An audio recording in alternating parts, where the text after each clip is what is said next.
하쌤입니다. 여러분들이 분수 크기 비교 많이 암기하고 있죠. 실제 문제를 통해서 분수 크기 비교가 얼만큼 필요한지 확인해 보는 겁니다. 오늘 NCS를 검색해 봤더니 마침 이 문제가 눈에 들어왔습니다. 한국경제신문이 내보낸 기사에 있었죠. 앞에 문제를 확대했습니다. 자, 조건에 따라 점수가 가장 높은 기업 선정한답니다. 이 조건이 판단 기준이죠. 첫 번째, 매출액이 매년 증가한 기업에게 3점을 주겠답니다. 그래서 A, B, C, D 매출액 증가한 기업을 찾습니다. 매년. 자, 이렇게 증가했습니다. 그래서 C와 D가 해당되죠. C와 D에게 3점을 플러스 하는 겁니다. 자, 두 번째 판단 기준이 매출액 평균입니다. 가장 높은 기업에게 5점, 두 번째 4점을 주겠답니다.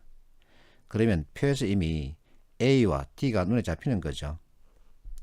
A의 평균은 자, 범위 개념을 활용하면 바로 나옵니다. 최대값 마이너스 최소값 해서 계산하면은 22죠. 나누기 2하면 11. 그래서 11을 98에 더하면은 110 정도 되죠. 자, D는 차이값이 3.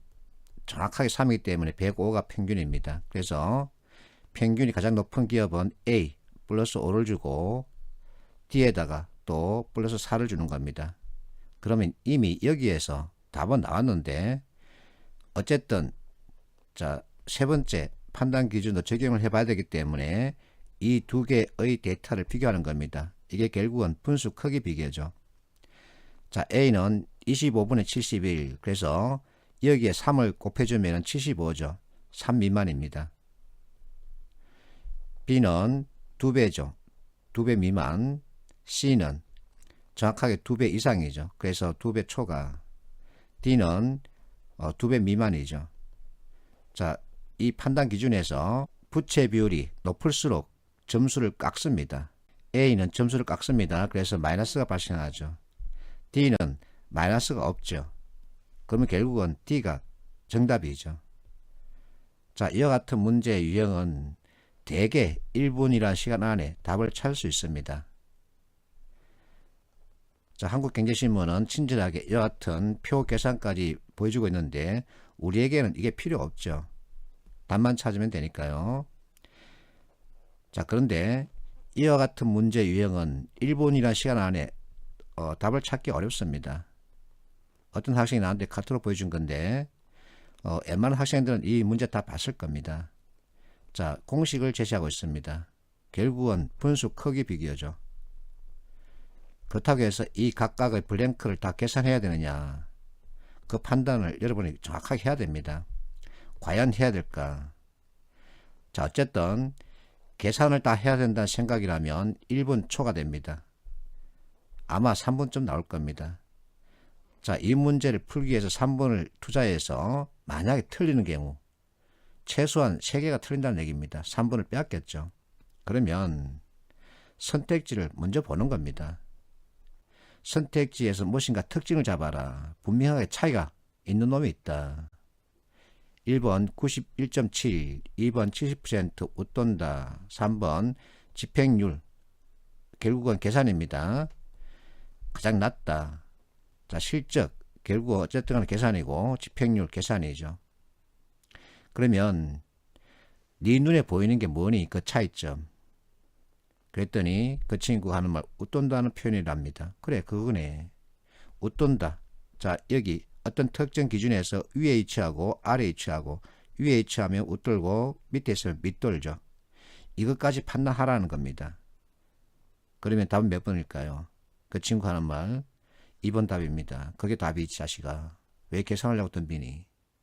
이렇게 많은 시간을 요구하는 문제는 선택지에서 무엇인가 특징을 줘야 합니다. 그래야만이 1분이라는 시간 안에 풀 수 있는 겁니다.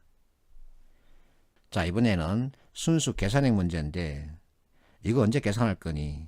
그러면 선택지를 보고서 무엇인가 차이점을 찾아봐라. 분명하게 다른 놈이 한 놈이 있다 이겁니다. 다르죠. 이게 답이어야죠. 하다 못해 이렇게라도 하는 겁니다. 그래서 우리에게 필요한 것은 뭐냐 하면 현장을 읽어낼 줄 아는 안목입니다. 여러분들이 20년간 학교에서 공부했는데 그 공부한 것들은 전부 지식입니다. 암기한 거죠. 이 암기한 것을 바탕으로 이제 실제 현장으로 연결됐을 때 무엇인가 판단 기준을 가지고 볼 수 있니 묻는 겁니다. 계산 자체는 암기한 거죠. 그러면 암기하지 않고 계산하지 않고 분명하게 답을 찾을 수 있는 요소가 있습니다. 그것을 볼 줄 알아야 합니다. 분수 크기 비교 여러분들이 많이 공부하고 있는데 사실은 암기하는 거죠. 자, 이와 같은 판단하기 위해서 그 엄청난 유형의 분수 크기 암기해서 어디 쓸 거냐 한번 생각을 해보세요. 선택지에서 무엇인가 판단할 때 분수 크기를 한 번 또는 두 번 정도 들이대서 정오 판단하는 것 같은 진술이 있습니다. 겨우 그 정도입니다. 자, 이와 같은 문제 유형 같으면 되게 시간이 좀 걸립니다. 그러면 이거 언제 다 할 겁니까? 분수 크기 비교 여러분들이 많이 했는데 그거 해서 한번 해보십시오. 어느 만큼 빨리 풀 수 있는지. 그러나 분명하게 무엇인가 차이점을 발견할 수 있습니다. 그 차이점 가지고 판단할 수 있는 겁니다. 수리 문제 역시 마찬가지입니다. 차이점이 분명하게 있습니다. 그거 가지고 자꾸만 좁혀 들어가면 되는 거죠.